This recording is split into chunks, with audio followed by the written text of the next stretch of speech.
Welcome back to the HOG-POD, and thank you so much for your support and interest. I hope that you've already enjoyed the first episodes of this 5-part series. And if you haven't, then make sure that you listen or watch them. They don't need to be watched in order. They're a great way to find out what's happening with other chapters, upcoming rallies, and how you can meet up and join forces with other Harley riders here in the UK and Ireland. This week we are joined by someone who has a huge connection, not only to the Sherwood Chapter, but also HOG itself. As the new Ladies of Harley National Officer, there is no person better to talk about the direction, aspirations and plans for Ladies of Harley in 2023. Welcome, Vicki Green. Hi, thanks for having me, guys. Good to see you, Vicky. Yeah, nice to see you both. Imagine you've been very busy at the moment with the everything that's going on the bigger scene. Yeah, we've got lots going on with the brand, with HOG, with everything, and then you get down to like your spare time, which is the national team, and then your spare time, which is your chapter, and then whatever's left. So yeah, I love it. Well, listen, thank you so much for taking time for me and Jared then, because we know that you're busy and we really appreciate it. Absolutely. We know how tough your job must be, both with HOG and within the chapter. But thanks. With that said, I don't think, Vicky, you need much introduction, but why don't you tell us a bit about yourself? You guys flatter me. Let's start on a personal level. So I have been owning and riding Harleys for not as long as people might think. That's the first thing that tends to surprise people. I've actually not been riding a bike for as long as people think. I was a horse rider my whole life up until 2014. And basically, I decided one of my horses of a lifetime sadly had to be put down. My late father-in-law basically said to me, hey, you should ride a bike. And obviously at the time, I used to ride my horse and Matt would go and ride his Harley and then we'd meet back up for dinner or whatever. So the thought of riding a motorcycle hadn't really been a thing because I had a horse and that took up a lot of my time. So yeah, I've been riding since about 2014 and jumped straight onto Harleys, although I did own a beautiful classic Honda as well at one point. But yeah, I just started riding. And so on a personal level, joined the Sherwood Chapter, got very quickly kind of stuck in because I'm a huge believer that if you like something and you are passionate about something and you want to kind of shape something to be what you enjoy, I'm not a person to sit and bitch and moan. Like I'm not that. I would much rather get stuck in, see how I can get involved, and try and make it better, not only for myself, but hopefully then better for everyone else as well. So that started my Sherwood Chapter journey. And then because I can't stop, I then got super involved with Marjorie Ray and the national team, and got really stuck into kind of volunteering at events and rallies and wherever else I could, because clearly can't get enough. And then that then led into starting off as the national team's social media officer. So I was really helping people understand like the platforms of Instagram, how to best utilize Facebook.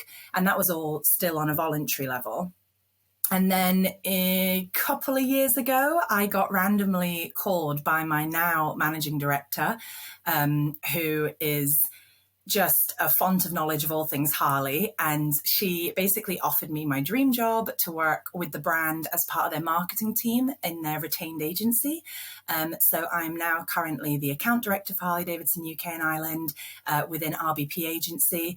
And it's just genuinely like literal movie style dream job vibes. I can't say that I ever have that don't like to go to work feeling. I absolutely freaking love it, and couldn't be happier. So that's kind of then taken on job level. And then very recently, as you rightly said, I have swapped from the social media officer to Ladies of Harley after the wonderful Elaine Shepherd stepped down.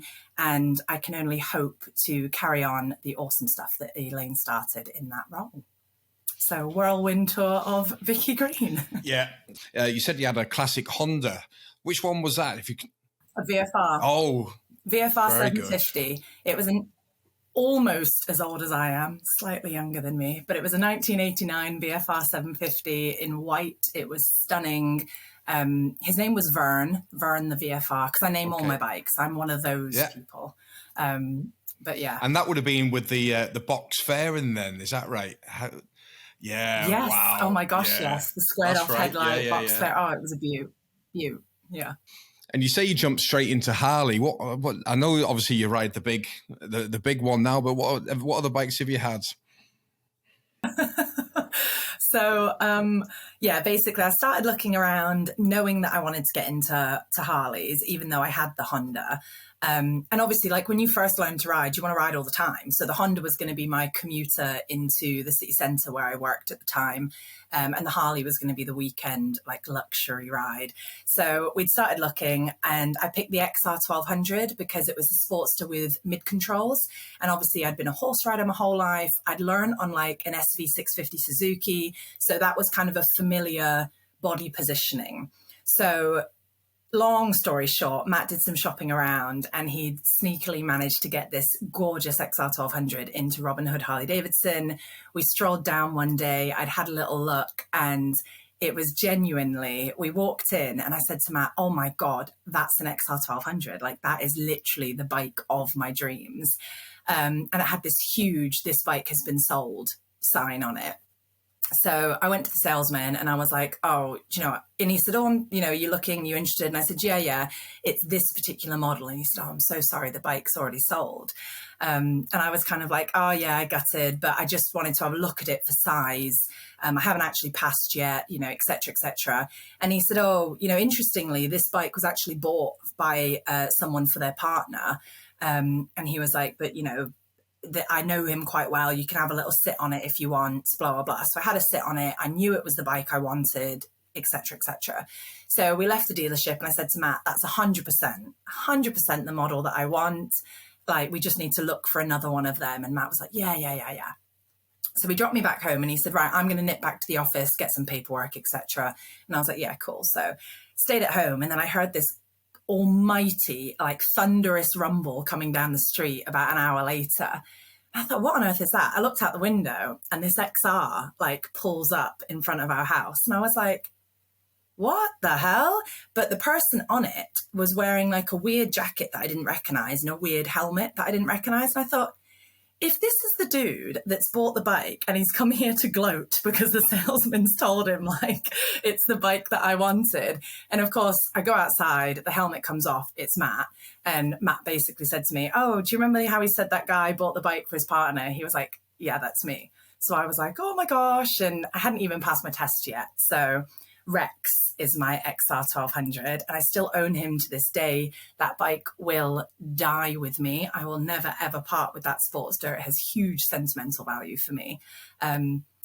But then I kind of went on a bit of a journey. So I kept Rex and then bought a CVO convertible, and her name was Connie because, and she was beautiful. And it was after a trip in the French Alps that I quickly realized she didn't quite match my riding style. She was super low and the boards scraped loads and I just couldn't really ride in corner how I wanted to.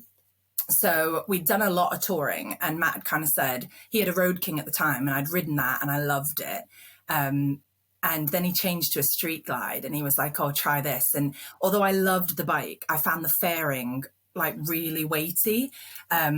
And it just was like, if I was on a camber, like on a funny corner in the rain, I just didn't love how much that Batwing kind of felt in terms of weight. And I've always loved the look of a Road Glide, but they were like rocking horse shit at the time. And you just couldn't, they still are, you can barely find one.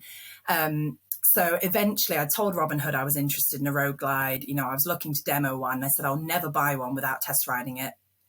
And then one day I walked in and Jason basically came up to me. He was the sales manager at the time. And he came up to me and said, oh, I've got a surprise for you. He was like, come on.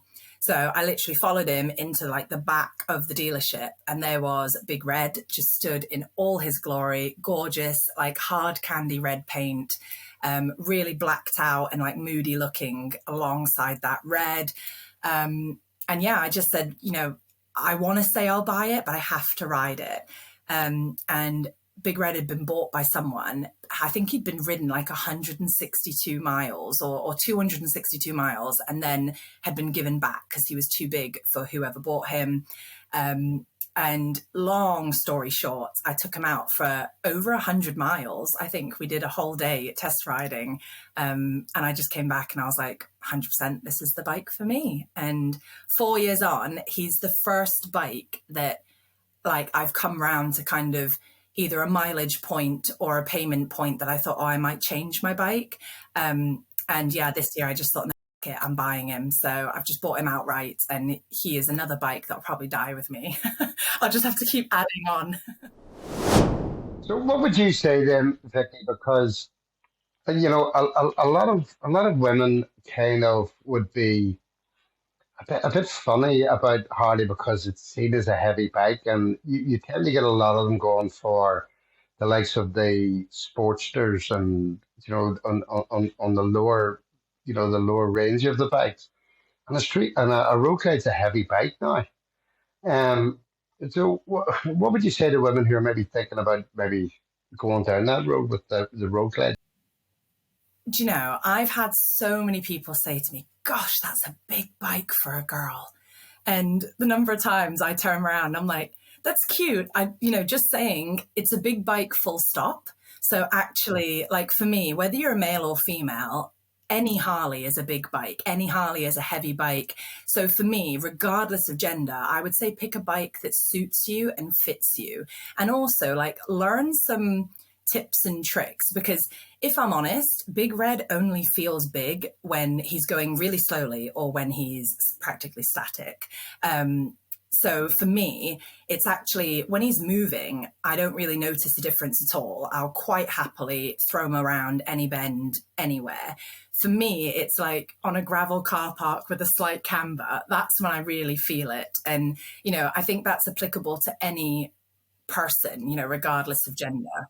Yeah. On this note, actually, Jared, we had a couple of messages and emails earlier on in the week from a lady. I won't say her name, but she said that me and you, we're not allowed to squirm when we ask questions about women and riding bikes. So we're going to be brave on this episode, and we're just going to ask the question without panicking. The gravel. I mean, I ride with guys that have put their bike over on gravel. Oh yeah. I've not on this bike, but on previous bikes, I've dumped them on gravel. There's literally no shame. I don't get why there's such a fucked up like macho era around not dropping a bike or struggling with a bike, or like for me, I don't give a shit what's in your pants. Like a big bike is a big bike. Like and I'll be the first person. I think we'd just done Wake the Lakes technical ride, and we'd gotten to the bottom of this pub. We'd parked up, we'd had a lovely meal, and I was buzzing. Like I'd just thrown Big Red all the way up Hard Knot Pass, all the way down the other side. It was mega. And we got to this car park, and I'd gone nose first, and I hadn't realized there was a very slight camber to where I'd parked. And we came back out, I got on, and I started to back up, and I thought, Jesus Christ, like this is going to take me forever. So I just put my side stand down. I went over to Matt and I said, do me a favor, darling, just get my bike out that parking bay, because I didn't realize there was a camber.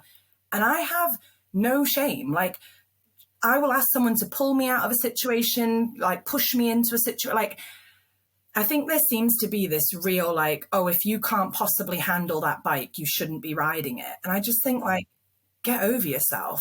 It's like ask for help occasionally. It's not that big a deal. So I think for women, they get told a lot that they should be looking at Sportsters or that they should be considering, you know, X, Y, Z. For me, male or female, ride whatever you're happy with. And there's no need to progress. Like a lot of people say to me, I'd say to someone, don't bother with the Sportster because you'll change off it eventually. Yeah, you might, but you might not. Like, it totally depends on your riding style. It depends on, you know, what you want to be doing, how big a fuel tank you need, whether you need luggage. So I think there is a tendency, most women are more petite than men.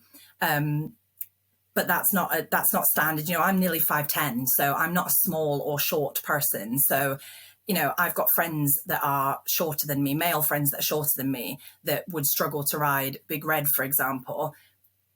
But I've got long legs. So stuff like, it doesn't really matter, I think. I think the main thing is like pick a bike that fits you as a human.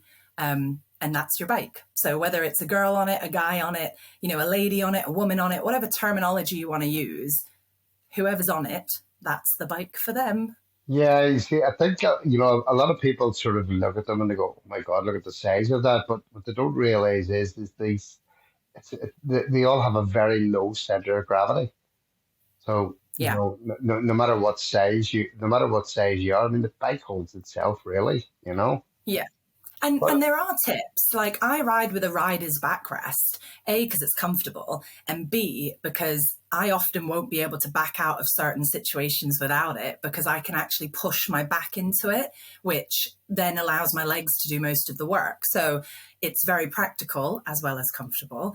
But also, like if I need to pick Big Red up off a side stand and we're on a adverse camber, like little tricks like turning your wheel up the way your camber is, standing your bike, like that makes such a difference. And I think when you show someone, they're like, holy shit, that's so obvious. Game changer. But no one's ever, So like for me, I think you always learn how to work with your bike. And as I say, don't let someone tell you that like a Sportster's a girl's bike or a Road Glide's a man's bike. I'm just like, it's whoever the fuck is on the bike. That's who's I like that. So you recently took over from Elaine as the National Ladies of Harley Officer. Yes. Are you able to tell us a little bit about that role, what it entails, and what's on the horizon with it? Big question. So LOH is, first off, I think super important at the minute. It's really nice to note that Harley-Davidson is one of the only manufacturers that has acknowledged its female kind of cohort with a manufacturer-supported element, if you like. So like, whilst other manufacturers, I have no doubt, fully support female riders and community members, pillions, etc., I think it's really important to highlight that Harley have recognized that there is a real strength in bringing women together and encouraging that community. Having said that, we need to remember that LOH is about empowering, encouraging, and supporting a minority within a essentially male-dominated environment. Motorcycling as a sport, as a pastime, as a hobby is predominantly male-dominated. I haven't checked the recent stats, but at some point, I think it was 75% male. And so that is, really interesting in the sense that there's a lot of ground to, before we get to that kind of equal playing field. And I would say, like with LOH, it's just about having a support network for a minority within a larger community. That's it. It's not about moving into positive discrimination. We're not trying to do like a ban the boys or, no men in here kind of vibe. It's very much about providing a support network and a place for women who might be new to the brand or new to HOG or new to motorcycling, just to have like a known entity that they can approach, that they know they will be welcomed, supported, encouraged, and dare I say, ask the questions that, most men might not have an answer to, like, what's a decent pair of riding trousers that don't make you look like you're wearing a potato sack? Or, how do you find... I've got some petite friends that say, like, what are the best boots that have like a little bit of a rise to them, but I don't want a high heel riding boot? With all due respect, there will be some men out there that can probably answer those questions, but it's just nice to have that community environment. In case I don't pan the cameras during the edit in there, you're talking about all this. Me and Jared are looking at you with very blank faces, because I wouldn't have a clue where to get. Jared, unless you're going to help me out here, any idea where to get some slightly raised? Yeah, eBay. We don't want platforms, Jared. No platforms. No platforms. I don't need platforms. Penny, on the other hand, probably needs, 6-inch heels. you know. Jared gets on like he's 6'5". He's about like he's like a wee leprechaun. But anyway, sorry, Vic, carry on. No, I was just going to say that, you know, for me, taking on the National Ladies of Harley Officer role is a huge honor. And it wasn't a decision that I took lightly, because I know that it is, you know, it's super important to make that community feel seen and feel valued. And also, I am no fool that there is also some resistance to it out there, where people are like, oh, why is there no Men of Harley? Or, you know, why can't we have a, you know, men's club or whatever? Like, I feel you. I am not here to move into positive discrimination. Like, LOH is not a ban the boys like establishment. It is purely a support environment for women. So when men come to me and they say like, yeah, I don't really get LOH. Like, we're all just riders. Why does it matter? Like, I hear you. And as a female rider who has always been happy to probably, you know, be one of the few female riders in a group, I don't give a shit.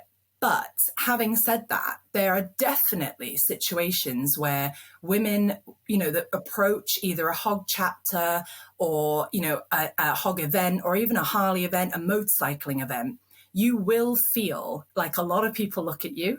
You know, a lot of people wonder, you know, what you're riding. And it might be out of interest. It's not necessarily they're looking at you in a nasty way. They might be curious, but it's still very intimidating to enter that kind of space. So I get that people say like, where's the Men of Harley? Like, genuinely speaking, all of it is currently a Men of Harley situation. Like, that's how it started. Well, so, you know, we're trying to move out of that. It's interesting. It's interesting to hear you saying that, Vicky, you know, because myself and Kenny, I mean, we've spoken to a number of ladies from within HOG chapters here and across the UK. And each of them have different takes and impressions of Ladies of Harley. Some of them say it's not needed, as it can cause a divide in chapters. Others are all for it. Some are in between. As the national officer, what would you say to those people? So I would say it is a flexible situation.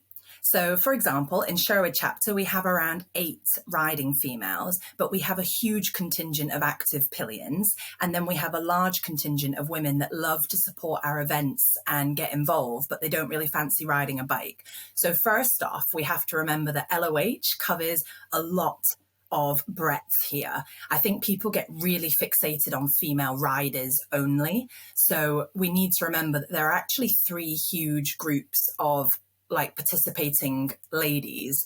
And so LOH needs to cater for all of them. And I will take this opportunity to say I don't do this role alone. I have the wonderful Suze Patterson from the Dunedin chapter that supports me in the National Associate LOH role. Suze is a pillion.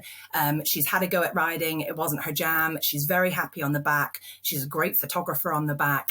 And she's done thousands and thousands of miles internationally as a pillion. So she helps to bring that aspect to our national team to ensure that we don't all get super fixated on just women that ride.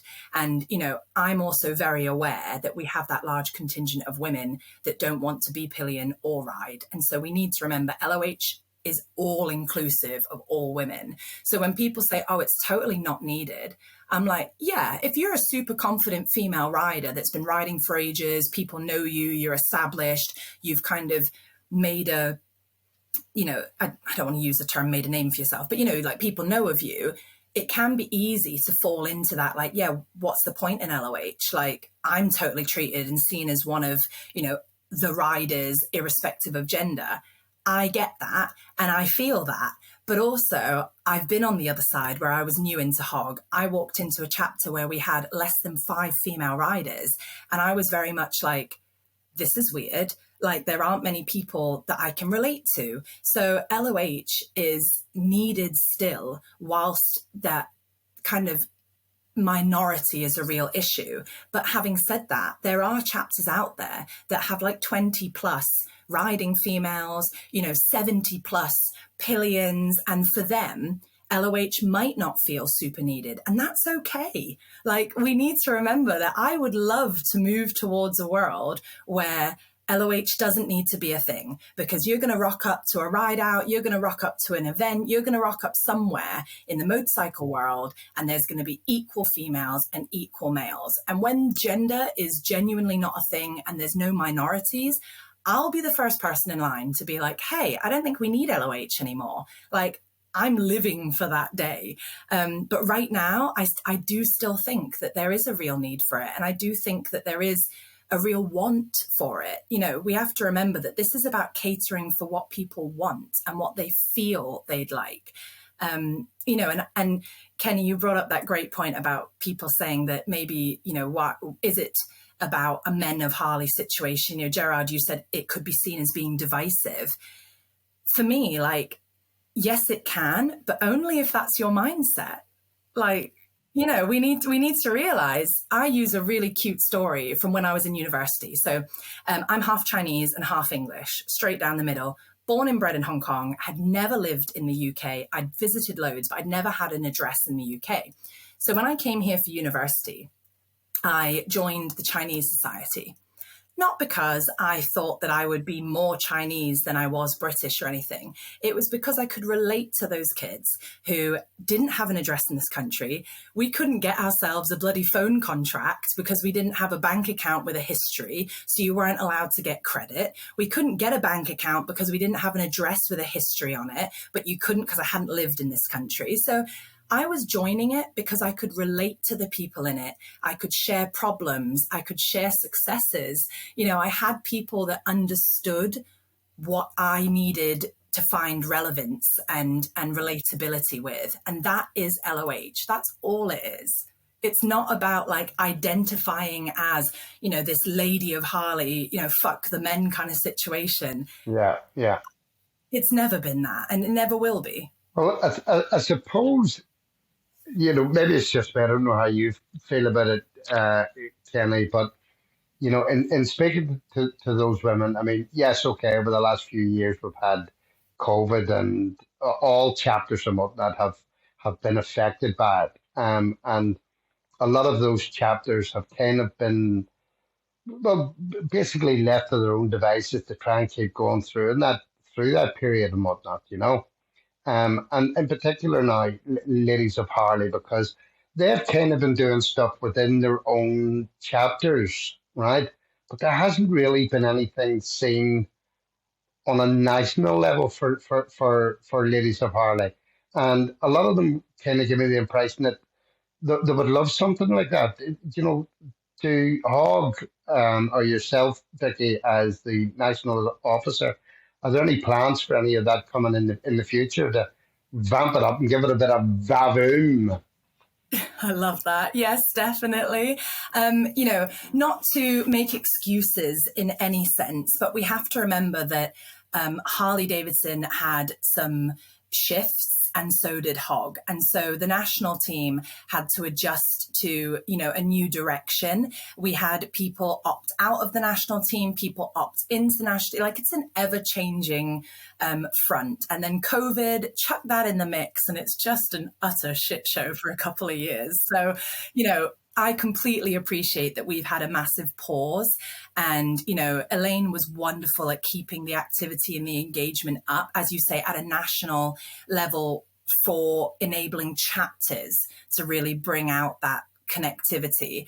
And I think the thing we have to remember is, in times that are like that, where we've got other external factors that kind of dictate how much we can or can't do, that's where the strength of chapters really shows. The fact that we kept up all these LOH networks, that people were still included and still felt really valued in their chapter, to me is just a testament to the individual chapters, their committees, their directors, their LOH officers. Like, that is 100% why I love HOG. But as you say, on a national level, I am here for some big kind of coming together events. So first of all, in March, we have our long overdue Ladies of Harley Officer meeting. So this is where myself and Amy have invited all the women down to Oxford headquarters to come and have a little meet. And it's the officers of each chapter. So LOH officers that are in role just to come and meet, share some ideas, share stories of wins, hopefully not too many barriers, but, you know, things that people might have come up across. So we'd like to get down and share all those kind of things in person.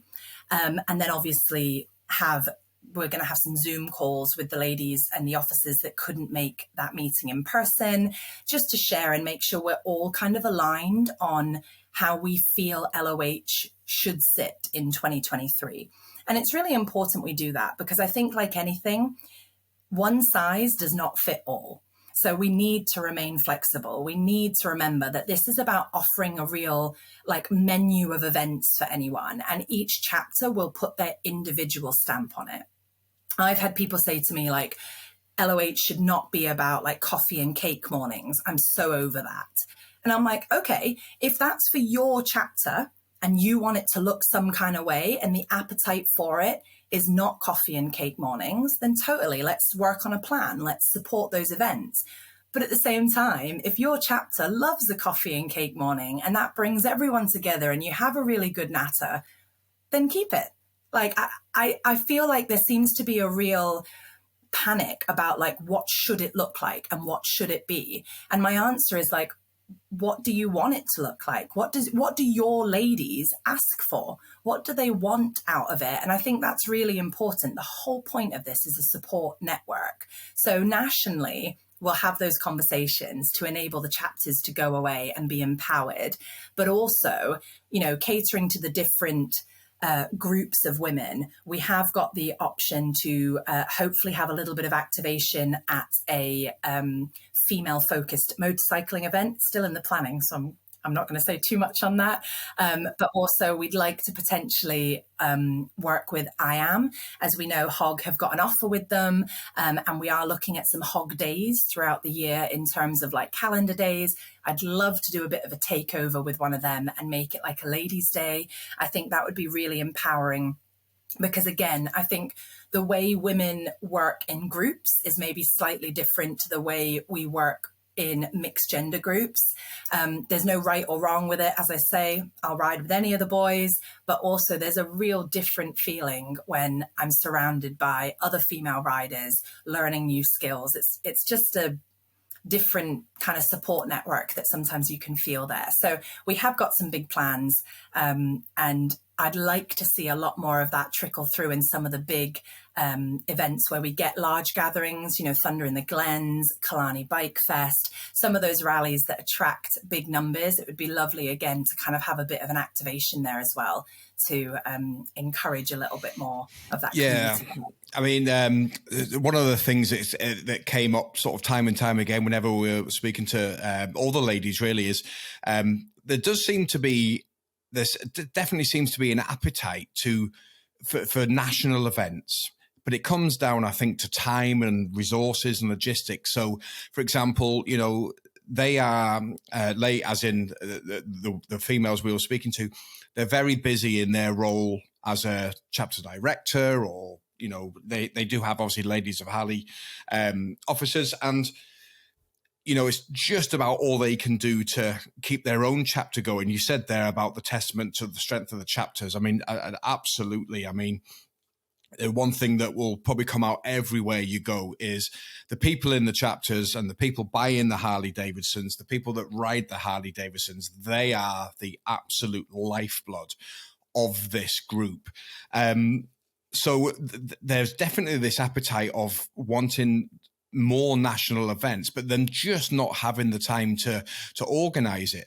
So can I ask you, is there anything to stop any females or men, whatever, but it's particularly females, is there anything to stop them getting in touch with a couple of ladies from other chapters, picking up an idea, coming to you and saying, right, we'd really like to do this. Can we get some support from national team? Yeah, there is nothing that would stop that. And in fact, there is all of me supporting that. You're very right. It is a huge balance. And as I say, we are a minority still. So these super powerful women that you guys have been chatting to, they are women that I know, love, and admire. And they have shaped their chapter, not just the directors. I'm referring to all the committee members and active females. They are really great at shaping and creating successful chapter environments for men and women. And I appreciate that there isn't the time to then also think outside the box. I'm also the head road captain for Sherwood Chapter. So I fully appreciate that whilst we're also balancing like chapter lives, there's these other elements. And I think, like you said, if there's a group of women that have an idea, they kind of have something that's kind of on the peripheral, I am here to talk about it. And Suze is as well. Like Suze is so open to hearing ideas from everyone. I think people get really caught up that it's got to be some huge activation.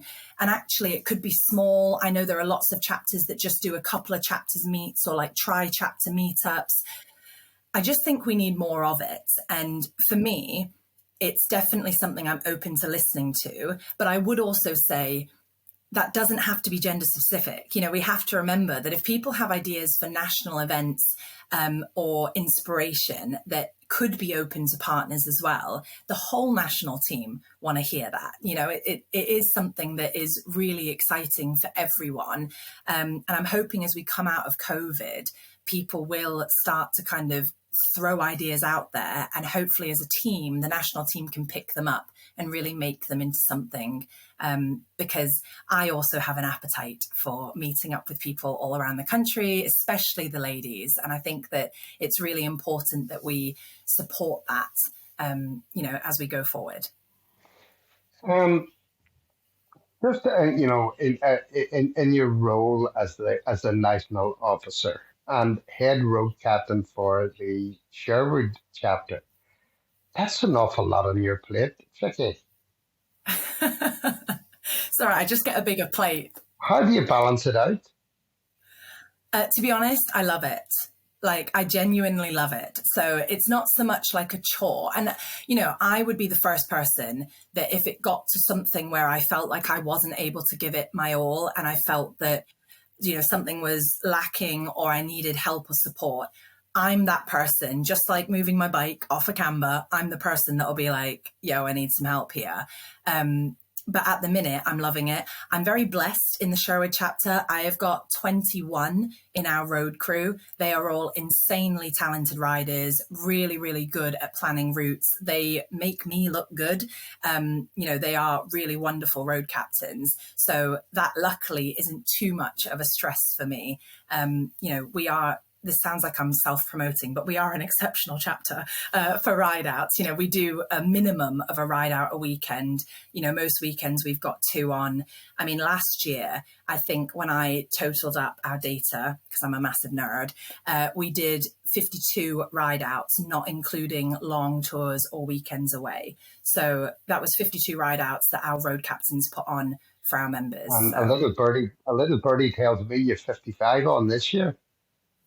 There are, honestly, and counting, like literally, we have so many. I get texts from like a road captain that'll say, hey, actually, weather looks good this weekend. Can I put a ride on? I'm like, hell yeah. So honestly, that side of it, I'm very lucky. They're wonderful. And I am lucky that my job revolves around Harley and H.O.G. So I'm able to talk about stuff on the national team side, as well as on a personal side in work as well. Like I'm lucky that I have access to people that can help me answer questions really quickly, and we can kind of make things move and shake in a more realistic timeline because of that. And I'd like to share that. I'd like to be that conduit for people who have ideas to hopefully come and like progress things on. I've got one person came to me and said, like, would it be wild if we had like a ladies' tech night? Because a lot of us, I'll be the first to admit it, as a husband who is a technician as well, it's really hard to not just kind of be like, Matt will do that. Matt will check that. Matt will sort that. So, that there are times where I think I should probably be able to do that myself, or I should probably know what to do if. So, I would like to even talk about all the dealerships maybe having, tech nights but again, I don't want to move it into positive discrimination, because a lot of people say to me, like a lot of my guy friends would be like, oh, I'd be so down for a tech night. And I'm like, well, as much as I don't want it to be exclusive to women, I want it to be a safe space for women to feel that they can ask the questions. Because whilst a lot of men out there would say, oh, there's no stupid question, you'd be surprised as a female if you turned around and said something like, I don't know how to check my oil. I've witnessed it where men will berate people. You shouldn't be riding then if you don't know that.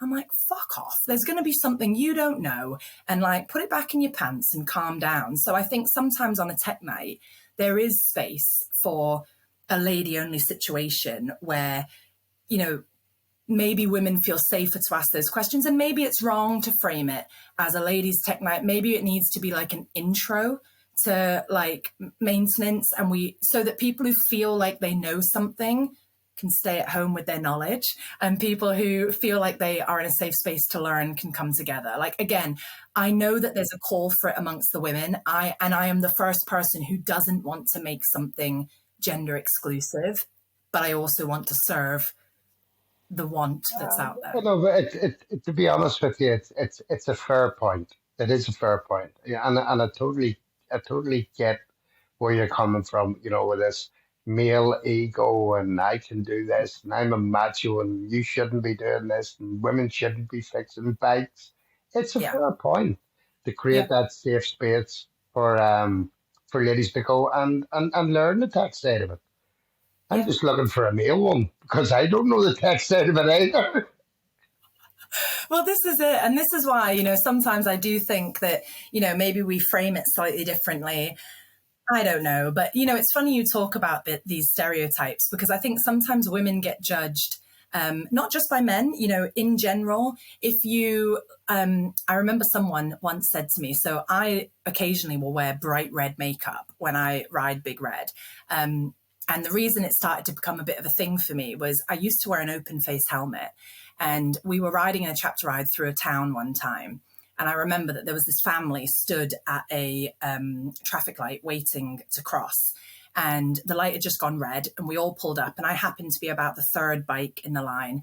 And I was just looking around, and this little girl grabs her dad's arm and she goes, look, Dad, look, there's a lady. And like, she was completely amazed that I was sat there on this bike, and she was like waving at me, and she was pointing, and she was literally so overjoyed that she'd identified this female rider.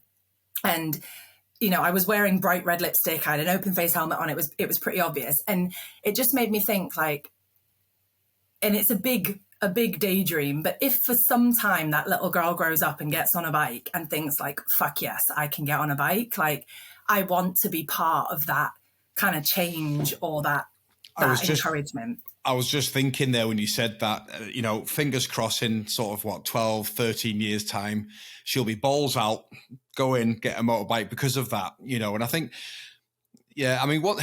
another thing that came up whenever we were talking about Ladies of Harley, came up a couple of times. There definitely seems to be a mutual agreement that Ladies of Harley seems to be working, bringing more and more females into the brand. I don't know what the numbers are for memberships in comparisons at all, nor am I going to ask them. If they think, we don't like to exclude men from this, or I would say, well, do you think that Ladies of Harley is a good gateway? And I think kind of what you've said there previously would lend towards that ideology that it is a good gateway, but it isn't necessarily to exclude people. And, like yourself, I don't imagine you or Marjorie or Bridie or any of the ladies I met in Birmingham, actually, for the Hog Rock. I don't imagine any of them feel intimidated walking into anything at all, on the contrary, but it is a good gateway.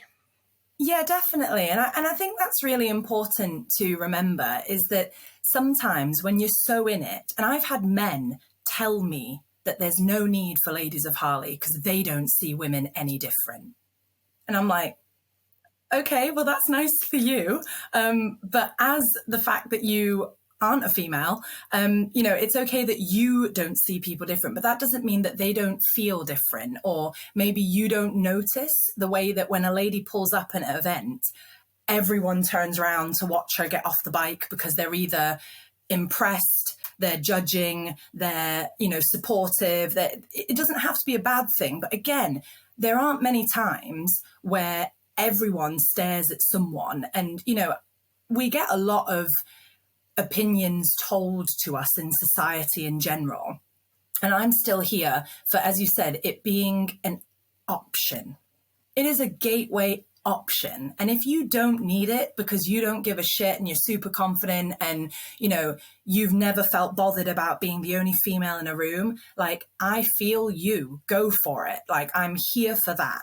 But equally, I've got many friends that are very bothered about being the only female that rocks up at an event. They're very bothered by someone having a preconception about how they're going to ride. They're bothered that, they'll get judged or asked a question that they might not be able to answer or whatever it is. LOH is a option. And for many, a gateway, as you say, into the brand, into HOG, and into an environment that then is super welcoming. And hopefully, and for many women, myself included, although I've had the odd comment of that's a big bike for a girl, or don't know why you bother wearing lipstick when you ride, or, doesn't it bother you that your hair, like, are you worried your hair is going to get tangled? All that kind of shit. Like, I can take the banter. I'm not bothered by it. But I have actually heard some really awful stories as well from women who get told you should not be riding that bike because clearly you can't handle it. Women who maybe have had a drop in an awkward car park or whatever, and men have said, I'm not being funny, love, but like maybe a Sportster's more up your street. Like, dude, fuck off. Like, opinions are opinions. Just don't have to share them. And I think, I'll be I've dropped Big Red. I've got zero shame in telling that story. Everyone's like, oh my God, I wouldn't admit that. Why? It happened. It's a fact. It didn't make me any less of a rider. Like, I genuinely don't understand why people have such a fear of admitting shit that's gone wrong. I was once touring in Scotland and I thought, this was on my CVO convertible, thought I was flicking off my cruise control and I flicked my kill switch. So I slowly descended and I couldn't figure out what I'd done. I was thinking, shit, I've lost throttle, I've lost everything. And so I pulled over to the side of the road and the guy that was tail ending was like, are you okay? And I was like, fuck, my bike's literally just died. So I was like, right, calm down, go through it all. And I was like, oh no, my bad, I turned it off. So I'm just going to start my bike back up and get on with it. And he was like, crack on then. And you just kind of think like, whoops. We all have those moments. And I think it's so funny when people are so scared to let you know that they're human or that, they fucked up. Like, well, I actually know a very good friend of yours, Vicky, and I'm not going to mention any names just in case he's listening, right? But I was out with him last year at the road captain's course, and there was a bit of banter going about how they'd never dropped the bike and blah blah blah. And this person was riding a Pan America, so you may give you some idea as to who this person is. And lo and behold, we have the cameras going behind, and he pulls up in front, and there goes the bike. And Karma is a stone cold bitch. Absolutely. So if you're watching, sorry, had to tell that story. I love it. But do you know what? That is, I mean, I'm sure Matt won't mind me saying as well, we were in a situation when we were touring to the Portoroz rally last year, and we were on a shit camber. And, Matt said to me like, oh, I'll be fine. And then he turned to the lady that was parked next to him. He said, actually, just roll forward for me, chick, just in case this goes terribly wrong. And I was like, you sure? And he was like, nah, it'll be fine, it'll be fine. And of course, pops it off the center stand. The bike was like this. And we were like, well, you ain't ever standing that back up, are you? So it was like this slow, like, fuck, should have changed my mind. And I'm such a fan of just being honest. Like, I think there's so much stigma around, you know, anything silly. And most of the time we find that our drops are the most ridiculous times. You know, you've taken it off the side stand, you suddenly realize you haven't put your gloves on. So you tip it back over thinking you've not kicked up your side stand. Oh, whoops. You know, I've seen people do that in a car park and, you know, what's the big deal? It's all a learning curve. I mean, we might cry when it happens, but essentially, what's the big deal? Yeah, I'd be more worried about the bike. Yeah, exactly. You're trying to total up the cost of a repair just from a drop. Funnily, whenever we were speaking to Vanessa right at the very start of this 5-part series, kind of like you just said there, she's like, you know, don't be so hard on yourself. Yeah, Shift your expectations. The phrase she used was shift your expectations.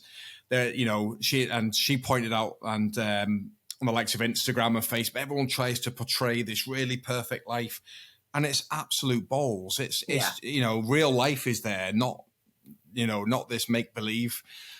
Sure, make believe. And life. I think that's really important as well. Like women in motorcycling and particularly Harley, you know, you get slated if you wear like skimpy clothing, and you know, I know that there are some stunning women out there and they take beautiful photos on their bikes and they will get called out for it because, you know, do you even know how to ride that? Like blah, blah, blah. And you're just like, oh, leave her alone. Then you've got women that don't want to look feminine at all and they're just going to wear riding gear that they want to wear. And then you get caught up where you could try looking a little bit nicer. Jesus Christ. Like, there's, you know, you can't win in this world. And I think it's the same for men. You know, one minute people get calling out men that, you know, oh, all Harley riders are, you know, overweight, have big beards, like wear tassels, all this shit that you're like, can we just be a bit nicer? I actually fitted into all three of those things there. I think that stereotype now is it's a lot lesser than what it was, because I mean the stereotypical female rider 10 years ago was, you know, big and muscly and tattoo and short hair and somewhere, bone to her nose and earrings and you know what I mean. But that's all changing now, and an awful lot. There are an awful lot more women, which is good to see, coming into biking because it has been predominantly male orientated. But moving on from that, Vicky, you know, we've been talking about Ladies of Harley and we've been talking about yourself with that. What about your own chapter? What have you coming up in the future? Oh, we are, as I say, we're a busy chapter. We basically pride ourselves on being a riding chapter. So we tend to just ride a lot everywhere. We've got a couple of trips abroad, both chapter organised and just people within the chapter going. I know a lot of us are going to Budapest. I know, it's so exciting. I can't wait.